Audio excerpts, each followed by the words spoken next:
action. This video is strictly about the psychology behind what's going on and how we can understand the behavior with people that are involved with Bitcoin, or how we're talking about it and interacting with it. This next one is a biggie, and it kind of underlies a lot of the concepts that I've talked about previously, and maybe a few that I haven't mentioned yet, and maybe some that I'm not going to mention at all, and that is loss aversion or risk aversion. Loss aversion explains people's tendency to want to avoid losing more than they want to acquire gains. We're hardwired not to want to lose. Ironically, this can cause people not to sell when they should, when they're losing, when they have a losing position and they're losing money. This can cause people to hold on way too long and not sell when they should, but it can also cause people not to get involved or to invest money in the first place out of fear of losing that money. So loss aversion, and this aversion we have to risk or taking a risk, or aversion that we have to losing, this can really dictate a lot of our behavior, not only in getting started or taking initiative, but also in taking action when we need to do something to avoid further loss. Only invest money if you're knowledgeable about what you're investing in, if you're knowledgeable about how to invest in the first place, the process, and if you're comfortable with the amount of money that you're investing. And it's not going to be something where you're stressing yourself out every day, day in and day out, or that you're relying on. You don't want to rely on that money that you're investing as well, and it won't be the end of the world. You won't be able to eat if you lose that money. So just be mindful of those three things. Know what you're investing in, know how to invest in it, and be comfortable with the amount of money that you're investing. And then you'll be able to move freely and maybe make some more moves and get around this loss aversion and not have that dictate your decisions or your actions. Speaking of not selling or not taking action when we should, the sunk cost fallacy is probably another one you may have heard about before. And this doesn't just apply to the markets or investing. This applies to different areas of our lives as well. I'll explain. Sunk cost fallacy is about holding on to our investment or our position or what we've put time and energy and effort and emotion, blood, sweat, tears into, because we don't want to let go of it, because we think the investment that we put into it makes it more valuable, one, and so that has us holding on to it because now it's a part of me because I've invested into it. But two, we don't want to let go also because we don't want to be wrong. And if we let go of and we take a loss, that loss can equate to wrong in our minds in a lot of ways. As I said, the sunk cost fallacy doesn't just apply to investing or money. It also applies to other areas of our life as well. Let's take relationships. How many of you guys out there have stayed in a relationship far too long after it was over? And why'd you do that? Well, because you were in it for 2, 3, 4, 5, 7, 10 years, and you've invested all that time and so much of your life into that person and into that relationship. To give up now would be throwing it all away, even though it's over. So sunk cost fallacy is, if I give up now, I'm throwing away everything I've already done. But what you don't realize is the longer you stay in it, the more time you're losing as well. So you didn't just lose the time you invested. If you cut your losses now, at least you can start fresh and have the time that you have in front of you. If you stay involved in it, not only did you lose that time, but you're continuing to lose out as well. So whether it's money or time in a relationship, sometimes you got to cut your losses. Now, I'm not saying abandon every position that looks like it's losing or jump out of every relationship if it starts to fail. What I'm saying is be open-minded to the fact that if you've done everything you can, and you're realistic about the fact that this is a lost cause, and you've done whatever you can to salvage it, and it's just not being salvaged, at that point in time, you got to make a decision, cut my ties and cut my losses. Now, the sunk cost fallacy can actually be perpetuated by another psychological concept called confirmation bias. And a confirmation bias is simply where we look externally to confirm what we internally believe. So if I think something or I have a strong belief, I'm not going to, by nature, remember by nature, people generally speaking, they can train yourself not to do this, and I think I have, and I'm consistently trying to train myself, but you can train yourself not to do this. But generally speaking, if you haven't trained yourself yet, what people tend to do is, if they have a belief or a thought, what we tend to do is we tend to look outside of ourselves to find proof that we're right. And so we look for confirmation to prove what we think and what we believe to be true. Now, what we do in the process is we exclude a bunch of information out there that may prove us wrong or show us otherwise. So we have a bias towards information that confirms what we already think or what we already believe. So if I'm in a relationship and I don't know if I should stay or go, I go talk to people who are supportive of the relationship and encourage me to stay in it and point to the good and stay positive and only focus on why I should keep going. And they're really confirming what I already want to do, which is not let go. That's dangerous. Take currency for a second. Looking at the market, cryptocurrency.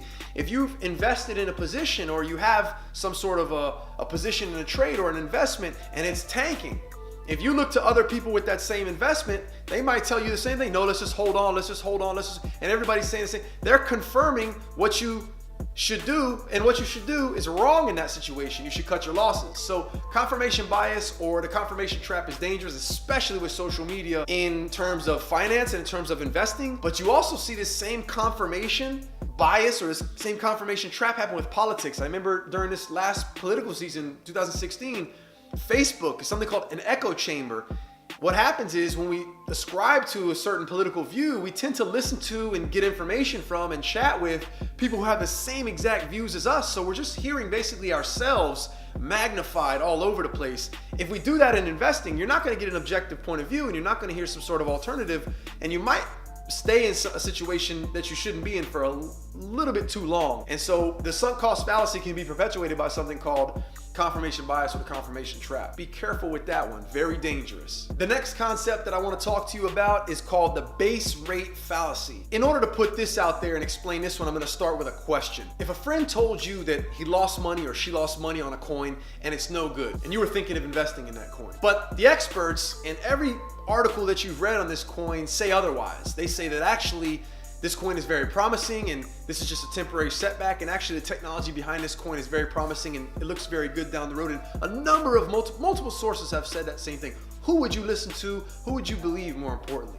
The base rate fallacy says we would listen to our friend, and not because they're our friend, but because it's specific personal information that we have right in front of us, as opposed to general information out there, even though there's a consensus by a number of other people. The base rate fallacy says that we tend to listen to specific personal information and disregard general, widespread information about the same thing. So if somebody gives you some small anecdotal evidence or an experience with something, even though the majority of the information out there proves otherwise, that small, specific, personal bit of information is going to tend to consume your approach or your beliefs about whatever it is that you're doing and really dictate and affect your behavior. Last but not least, we have the availability heuristic. Now, this is a mental shortcut that relies on immediate examples that come to a person's mind when they're evaluating a certain concept or a decision that they've got to make. Now, the basic premise with this heuristic is that if something can be recalled, then it must be important, and if not important, at least more important than other things or other outcomes that can't be recalled.